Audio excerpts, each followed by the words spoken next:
Hello दोस्तों, आज की क्लास में हम लोग यूपी डीएलएड सेकेंड सेमेस्टर के हिंदी विषय के 2016 के क्वेश्चन पेपर को पढ़ेंगे। पिछले क्लास में हम लोगों ने 2023 से 2017 तक के सभी पेपर का जो सलूशन है देख लिया था। अगर आप लोगों ने नहीं देखा है तो डिस्क्रिप्शन में लिंक है, उस पर क्लिक करके आप देख सकते हैं। और हिंदी के अलावा सभी सब्जेक्ट के प्रीवियस ईयर 2023 से 2016 तक के प्लेलिस्ट का लिंक नीचे डिस्क्रिप्शन में दिया हुआ है, उस पर क्लिक करके आप प्रीवियस ईयर देख सकते हैं। और राजन सीरीज के भी सभी सब्जेक्ट का प्लेलिस्ट का लिंक अलग अलग दिया हुआ है, उस पर क्लिक करके आप राजन सीरीज भी देख सकते हैं। तो आइए आज का क्लास शुरू करते हैं। इसमें बहुविकल्पी प्रश्न का पहला प्रश्न दिया है।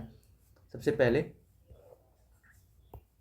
बच्चों को कहानी सुनाते समय बीच बीच में उनकी कल्पनाशीलता को जागृत करने के लिए पूछना चाहिए। किस प्रकार का प्रश्न पूछना चाहिए? ऑप्शन ए है वर्णनात्मक प्रश्न, बी है विकासात्मक प्रश्न, सी है व्याख्यात्मक प्रश्न और डी है विश्लेषणात्मक प्रश्न। तो इसमें जो दिया हुआ है ना कि बीच में कल्पना शक्ति को बढ़ाने के लिए सबसे को जागृत कल्पनाशीलता को जागृत करने के लिए उनको विकासात्मक प्रश्न पूछना चाहिए। इसका ऑप्शन बी सही आंसर है। इसके बाद है प्रश्न क्या दूसरा, जो बहुत अधिक बोलता हो वाक्यांश के लिए प्रयुक्त होने वाला एक शब्द है। तो जो बहुत ज़्यादा बोलता है उसके लिए एक शब्द वाचाल है। इसका ऑप्शन सी सही आंसर है। ऑप्शन ए दिया है वक्ता, जो बोलता है उसको वक्ता कहते हैं, उसके लिए एक शब्द वक्ता होता है। जो अच्छा बोलता है उसके लिए एक शब्द सुवक्ता होता है। जो नेतृत्व करता हो उसके लिए एक शब्द नेता होता है। तो ये तीनों अलग अलग हैं, इसको भी आप ध्यान में रखिएगा। जो बहुत अधिक बोलता है उसको वाचाल कहते हैं। इसके बाद अगला प्रश्न क्या तीसरा, जागृत शब्द का विलोम है। ये रिपीटेड प्रश्न है, इसके पहले भी इसको हम लोगों ने पढ़ लिया था। इसका ऑप्शन ए है विसुप्त, बी है सुसुप्त, सी है शयन और डी है चेतना। इसका ऑप्शन बी सही आंसर है सुसुप्त। प्रश्न के चार है, सजग शब्द का पर्याय नहीं है, यानी पर्यायवाची या समानार्थी शब्द नहीं है, नहीं पूछा हुआ है ना। इसका ऑप्शन ए है चौकस, चौकस रहना, तो ये तो होता है, तो ये ऑप्शन आंसर नहीं होगा क्योंकि नहीं पूछा हुआ है। बी है सचेत, ये भी इसका पर्यायवाची होता है सजग का, तो ये भी आंसर नहीं होगा। डी है सावधान, ये भी होता है, तो ये भी नहीं होगा। ऑप्शन सी है पहरेदार, पहरेदार जो शब्द है सजग शब्द का पर्यायवाची नहीं है, समानार्थी शब्द नहीं है, इसलिए यही सही आंसर होगा। इसके बाद है प्रश्न क्या पाँच, महाकवि शब्द में प्रयुक्त समास है। ऑप्शन ए है कर्मधारय, बी है अव्ययीभाव, सी है तत्पुरुष समास और डी है बहुब्रीहि समास। तो इसका ऑप्शन ए सही आंसर है कर्मधारय समास। यहाँ इसका जो संधि विच्छेद हो जाएगा महान कवि, महाकवि का अर्थ होता है महान कवि। यहाँ पे जहाँ विशेषण और विशेष का संबंध हो वहाँ पे कर्मधारय समास होता है। यहाँ पे कवि का विशेषता बता रहा है महाशब्द, यानी महान है जो कवि उसी को महाकवि कहते हैं। तो महान शब्द विशेषता बता रहा है ना कवि का, तो विशेषण विशेष का संबंध है, इसलिए कर्मधारय समास हो जाएगा। ऑप्शन बी है अव्ययीभाव समास। अव्ययीभाव समास को पहचानने का तरीका क्या होता है, जहाँ लगे कि शब्द के जो भी समास दिया हुआ है उसके पहले उपसर्ग जुड़ा हुआ है वहाँ अव्ययीभाव समास है, तो ये भी नहीं होगा। सी है तत्पुरुष समास, जहाँ विभक्ति चिन्हों का लोप रहता है वहाँ तत्पुरुष समास होता है, तो ये भी यहाँ नहीं है। और डी है बहुब्रीहि समास, यानी बहुब्रीहि समास जहाँ दो शब्द मिलकर किसी तीसरे की विशेषता बता रहे हैं, तीसरे के बारे में की ओर संकेत कर रहे हैं, वहाँ बहुब्रीहि समास होता है। जैसे हम लोगों ने दशानन, जैसे दशानन हो जाएगा, 10 है आनंद जिसके अर्थात रावण, यानी 10 है सिर जिसके रावण, तो ये तीसरे शब्द की ओर संकेत कर रहा है ना, तो बहुब्रीहि समास होता है। ऐसा ये नहीं है महाकवि, तो इसका ऑप्शन यही सही आंसर है कर्मधारय है। इसके बाद अगला प्रश्न क्या 6, जो कि अति लघुत्री का पहला प्रश्न है। प्रति उपसर्ग से बनने वाले दो शब्द लिखिए। देखिए 2017 में भी पढ़ा था हम लोगों ने, पहला जो अति लघुत्री में उपसर्ग से पूछ रहा है, कोई एक उपसर्ग दे रहा है, उससे बनने वाले आपको 2-3 शब्द लिखने हैं। 2 शब्द पूछा हुआ है, हर बारी पूछ रहा है ये। तो इस यहाँ पे बस प्रत्यय अलग है, यहाँ पे प्रति दिया हुआ है ना, तो प्रति से लिखेंगे। प्रति उपसर्ग से बनने वाले 2 शब्द निम्नलिखित हैं। इसमें कूल है प्रतिधन कूल, प्रतिकूल, प्रतिधन दीन, प्रतिदीन, प्रतिधन स्पर्धा, प्रतिस्पर्धा, प्रतिधन ज्ञा, प्रतिज्ञा, ये सभी 4 शब्द दिए हुए हैं, इसमें से कोई भी आप 2 लिख सकते हैं। इसके बाद है प्रश्न के 7, कारक शब्द से कौन सा प्रत्यय, कारक शब्द में कौन सा प्रत्यय लगा हुआ है। तो कारक में अक प्रत्यय लिखा है, लगा हुआ है, कारधन अक कारक हो जाएगा, कारधन अक। यहाँ पे बस आप एक लाइन में लिखेंगे, कारक शब्द में अक प्रत्यय लगा हुआ है, यह प्रत्यय क्रिया से संज्ञा बनाता है। प्रश्न के 8 है, ईसा ने पत्र पढ़ा, वाक्य में कौन सा लकार प्रयुक्त है। तो इसका उत्तर लिखेंगे, ईसा ने पत्र पढ़ा, यानी पढ़ा, ये फ्यूचर पास्ट इंडेफिनिट टेंस, मतलब पास्ट इंडेफिनिट, यानी क्या हिंदी में बोलते हैं इसको, भूतकाल। जैसे भूतकाल में है ना, ईसा ने पत्र पढ़ा, ये भूतकाल में काम हुआ है, पढ़ा था मतलब पहले का वो पढ़ ली है, तो वाक्य में उसके लिए भूतकाल के लिए प्रयोग होता है लंग लकार, तो इसका जो आंसर हो जाएगा लंग लकार। यहाँ पे ब्रैकेट में लिखा हुआ भी है भूतकाल प्रयुक्त हुआ है, यानी जो ईसा ने पत्र पढ़ा वाक्य में लंग लकार का प्रयोग हुआ है। बस आप एक लाइन लिखेंगे, आपको 1 नंबर मिलेगा। इसके बाद है प्रश्न संख्या 9, बालक तेज दौड़ता है वाक्य में किस क्रिया विशेषण का प्रयोग हुआ है? तो इसका आंसर लिखेंगे बालक तेज दौड़ता है वाक्य में रीतिवाचक क्रिया विशेषण है। रीतिवाचक क्रिया विशेषण क्रिया की रीति या तरीके को बताता है। इस वाक्य में तेज क्रिया विशेषण दौड़ता क्रिया की रीति बता रहा है। इसका अर्थ है कि जहाँ भी रीतिवाचक विशेषण उसे कहते हैं जहाँ पे वो क्रिया की कैसे, उसको जो तरीके को बता रहा है कि कैसे वो काम हो रहा है। जैसे कि बालक दौड़ता है ना, तो जो दौड़ता है कैसे दौड़ता है, तो तेज दौड़ता है ना, तो इसी को रीतिवाचक विशेषण कहते हैं। और ये पूछा था तो हमने इसका नाम लिख देना था रीतिवाचक क्रिया विशेषण। इसके बाद अगला प्रश्न, प्रश्न संख्या 10, वर्णन शब्द के 2 पर्यायवाची शब्द लिखिए। इसका उत्तर लिखेंगे वर्णन शब्द का पर्यायवाची शब्द चित्रण, कथन, व्याख्या, आख्यान, विवरण, उल्लेख, चर्चा आदि होते हैं। प्रश्न संख्या 11 है, सर्वनाम शब्द के 2 उदाहरण लिखिए। उत्तर सर्वनाम शब्द के 2 उदाहरण हो जाएंगे मैं, तुम। यह शब्द स्वयं के लिए प्रयुक्त होता है मैं शब्द, और तुम यह शब्द सुनने वाले के लिए वाले व्यक्ति को दर्शाता है, यानी सुनने वाले व्यक्ति का जो को दर्शाने के लिए तुम का प्रयोग किया जाता है। इसका उदाहरण जब इसका वाक्य प्रयोग बनाया है यहाँ पे, मैं आज स्कूल जा रहा हूँ, तो मैं का प्रयोग हुआ है, यह सर्वनाम है। तुम क्या कर रहे हो, तो यहाँ पे तुम का प्रयोग हुआ है। ये सर्वनाम के 2 उदाहरण हो जाएंगे। इसके बाद है प्रश्न संख्या 12, जो कि लघुत्तरी का पहला प्रश्न है। क्रिया विशेषण किसे कहते हैं, उदाहरण देकर स्पष्ट कीजिए। उत्तर क्रिया विशेषण हेडिंग लिख के इसमें लिखेंगे क्रिया विशेषण वे शब्द होते हैं जो क्रिया की विशेषता बताते हैं। वे क्रिया के कैसे, कब, कहाँ, कितना, क्यों आदि का बोध कराते हैं, यानी क्रिया की विशेषता बताने वाले को क्रिया विशेषण कहते हैं। इसमें उदाहरण दिया हुआ है, वह तेज दौड़ता है, रीतिवाचक क्रिया विशेषण है। यहाँ पे जो तेज शब्द है काम कैसे हो रहा है बता रहा है। और दूसरा है वह कल आएगा, तो यहाँ पे जो कल शब्द है आने का विशेषता बता रहा है, तो कालवाचक क्रिया विशेषण हो जाएगा क्योंकि समय बता रहा है। और तीसरा है वह यहाँ बैठा है, तो स्थान का बता रहा है कि यहाँ बैठा है, तो स्थानवाचक क्रिया विशेषण। और चौथा है वह बहुत पढ़ता है, तो परिमाण बता रहा है कि थोड़ा, बहुत, अधिक, जो जहाँ आता है वहाँ परिमाण आता है, परिमाण उसे कहते हैं, तो परिमाणवाचक क्रिया विशेषण हो जाएगा। इसके बाद अगला प्रश्न, प्रश्न संख्या 13, गद्य शिक्षण के सामान्य उद्देश्यों का वर्णन कीजिए। इसका उत्तर लिखेंगे गद्य शिक्षण के सामान्य उद्देश्य निम्नलिखित है।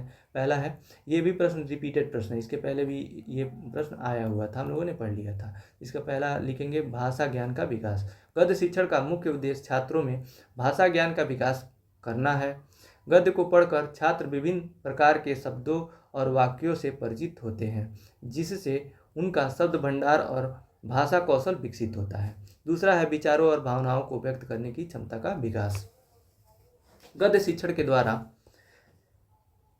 छात्रों में विचारों और भावनाओं को व्यक्त करने की क्षमता का विकास होता है। और तीसरा है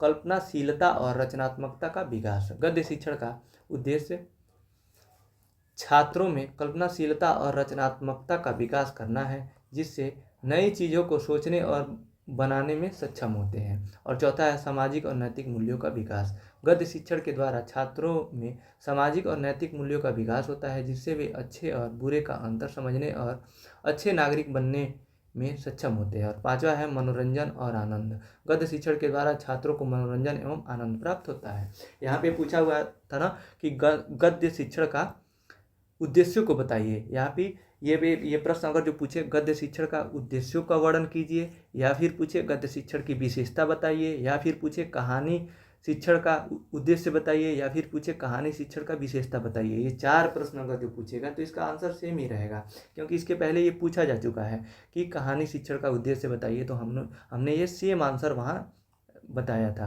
तो यहाँ पे गद्य को ही तो, कहानी गद्य ही तो होता है, तो गद्य शिक्षण पूछे तब भी आंसर यही रहेगा, कहानी शिक्षण पूछे तब भी आंसर यही रहेगा। इसको आप ध्यान में रखिएगा।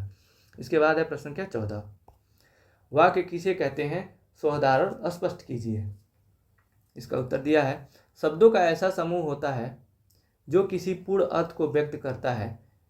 इसमें कम से कम एक कर्ता, एक क्रिया होनी चाहिए। साधारण शब्दों में कहा जाए तो वाक्य शब्दों के सार्थक समूह को वाक्य कहते हैं। जो वाक्य जो होता है शब्दों के सार्थक समूह को वाक्य कहते हैं। व्याकरण की दृष्टि से एक शुद्ध वाक्य निर्माण में निम्नलिखित गुणों का होना आवश्यक है। पहला है आकांक्षा, दूसरा योग्यता, तीसरा निकटता और चौथा पदक्रम, पांचवा है अन्वय।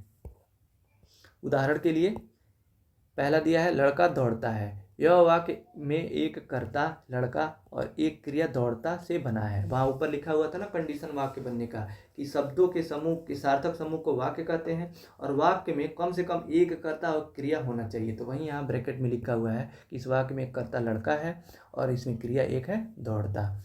और दूसरा अंतर इसमें एग्जाम्पल दिया हुआ है, मैंने एक किताब पढ़ी। इस वाक्य में एक कर्ता मैंने, एक क्रिया पढ़ी और एक किताब यानी संज्ञा से बना है। यानी इसमें कोई कंडीशन नहीं है कि सिर्फ मिनिमम वहाँ बताया हुआ था ना, कम से कम एक कर्ता और एक क्रिया होना चाहिए। बाकी उसमें संज्ञा भी रह सकता है, क्रिया विशेषण भी रह सकता है, सभी कुछ उसमें रह सकता है वाक्य में। इसके बाद अगला प्रश्न, प्रश्न के 15, उपकार, अनुपम, उपेक्षा, खग शब्दों के दो दो पर्यायवाची शब्द लिखिए। इसका आंसर लिखेंगे पर्यायवाची शब्द, जिसमें उपकार का पूछा था, उपकार, अनुपम, उपेक्षा, खग का, तो उपकार का पर्यायवाची हो जाएगा भलाई, परोपकार, कृतज्ञता, एहसान, परमार्थ, आभार आदि। दूसरा है अनुपम, अनूठा, अद्भुत, अनोखा, अप्रतिम, अद्वितीय, अतुलनीय, अनुपमेय, ये सभी अनुपम के पर्यायवाची हो जाएंगे। और तीसरा है उपेक्षा। उपेक्षा का अर्थ होता है किसी का बेइज्जती करना, तिरस्कार करना, तो इसका हो जाएगा अनादर, तिरस्कार, अवहेलना, अवमानना, अपमान, उदासीनता। और खग, खग का पर्यायवाची होगा पक्षी, पंछी, नवचर, पखेरु, द्विज, चिड़िया, विहग, ये सभी पर्यायवाची शब्द हो जाएंगे। बस दो दो ही पूछा था मैंने, आपको इतना बता दिया, इसमें से आप इसको पढ़ लेंगे तो आपको ये याद हो जाएगा, 2-3 बार पढ़ेंगे तो। इसके बाद अगला प्रश्न, प्रश्न के 16, समास किसे कहते हैं? बहुब्रीहि समास के 2 उदाहरण लिखिए। इसका उत्तर लिखेंगे, पहले समास लिखेंगे। समास का तात्पर्य संक्षिप्तीकरण होता है, अर्थात छोटा रूप। जब 2 या 2 से अधिक शब्दों से मिलकर जो नया शब्द बनता है उसे समास कहते हैं। ये भी रिपीटेड प्रश्न है समास, ये भी इसके पहले आ चुका है, हम लोगों ने इसको पढ़ लिया था। तो इसका एग्जाम्पल लिखेंगे। तो एक तरफ है समासिक पद, समास विग्रह, दूसरे तरफ है समासिक पद। तो जो समास है, यहाँ पे जो समासिक पद दिया है, रसोई घर, हथकड़ी, राजपुत्र, इसका समास विग्रह हो जाएगा रसोई के लिए घर, हाथ के लिए कड़ी और राजा का पुत्र। यहाँ पे देखिए विभक्ति चिन्ह का जहाँ लोप रहता है वहीं पे बहुब्रीहि समास होता है। तो यहाँ पे विभक्ति चिन्ह का लोप है ना, ये तीनों में, तो यहाँ पे तत्पुरुष समास है, बहुब्रीहि नहीं, सॉरी, यहाँ तत्पुरुष समास है। लेकिन अभी बहुब्रीहि पूछा था ना, इसमें प्रश्न में पूछा था कि बहुब्रीहि समास के 2 उदाहरण लिखिए। तो हम लोगों ने अभी समास पढ़ रहे हैं, तो समास का ये एग्जाम्पल था, तो तत्पुरुष समास का ये तीनों एग्जाम्पल है। इसके बाद है बहुब्रीहि समास, इसके आगे हम लोग पढ़ेंगे। इसमें आगे है हिंदी में समास के 6 भेद माने जाते हैं। अव्ययीभाव समास, तत्पुरुष समास, कर्मधारय समास, द्विगु समास, द्वंद्व समास और बहुब्रीहि समास। कहीं आपको ये 4 प्रकार भी मिलता है, कहीं कहीं जो कर्मधारय और द्विगु होता है वो तत्पुरुष का ही भाग हो जाता है। इसके बाद है बहुब्रीहि समास। बहुब्रीहि समास पूछा था तो हेडिंग लिखेंगे बहुब्रीहि समास। इसमें दिया है बहुब्रीहि समास में कोई भी पद प्रधान नहीं होता, इसमें 2 पद मिलकर तीसरे पद का निर्माण करते हैं, अर्थात तीसरा पद प्रधान होता है, इसे बहुब्रीहि समास कहते हैं। यानी 2 शब्द मिलकर तीसरे की विशेषता बताते हैं, या फिर विशेषता ना करके उस तीसरे की ओर संकेत करते हैं, ऐसा कह सकते हैं। जैसे कि इसका एग्जाम्पल है गजानन, गज है आनंद जिसका, या फिर गज का आनंद अर्थात गणेश। त्रिनेत्र, 3 है नेत्र जिसके अर्थात शिव। पीताम्बर, पीले हैं वस्त्र जिसके अर्थात कृष्ण। तो ये जो पीताम्बर शब्द है, पीला है, पीला जो अंबर, पीला है वस्त्र जिसका, वस्त्र और पीला मिलकर जो पीताम्बर बना है, और ये संकेत कर रहा है कृष्ण की तरफ ना, तो तीसरा शब्द की तरफ कर रहा है संकेत। तो ये सभी शब्द इसी तरह के हैं, तो ये बहुब्रीहि समास है यहाँ पे। इसके बाद अगला प्रश्न, प्रश्न के 17, विपरीतार्थक शब्द से क्या आशय है? मुक्ति, लौकिक, वादी तथा संयोग शब्दों के विलोम शब्द लिखिए। इसका उत्तर हो जाएगा विपरीतार्थक शब्द वे शब्द होते हैं जिनके अर्थ विपरीत या एक दूसरे के विपरीत होते हैं, इन्हें विलोम शब्द भी कहा जाता है। उदाहरण जैसे है, इधर शब्द है, दूसरी तरफ है विलोम शब्द। मुक्ति का विलोम होता है बंधन, यानी मुक्ति का विपरीतार्थक शब्द है बंधन। लौकिक शब्द का अलौकिक, वादी का विलोम होता है प्रतिवादी, और संयोग का विपरीतार्थक शब्द हो जाएगा वियोग। इसके बाद है अगला प्रश्न, प्रश्न के 18, जो कि इस प्रश्न पत्र का अंतिम प्रश्न है। भाषा शिक्षण में मौन वाचन का क्या महत्व है?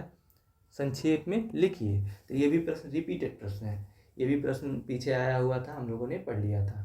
मौन वाचन या फिर भाषा शिक्षण में मौन वाचन का महत्व या उद्देश्य जब पूछेगा तो यही आंसर देंगे आप। इसका उत्तर लिखेंगे भाषा शिक्षण में मौन वाचन का महत्व।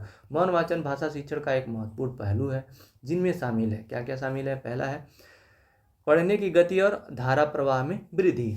मौन वाचन से छात्रों को शब्दों को पहचानने और उनका अर्थ समझने में तेजी लाने में मदद मिलती है, जिससे उनकी पढ़ने की गति और धारा प्रवाह में वृद्धि होती है।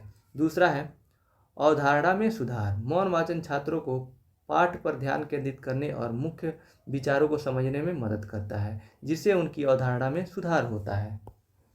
और तीसरा उद्देश्य मौन वाचन का शब्द भंडार का विकास।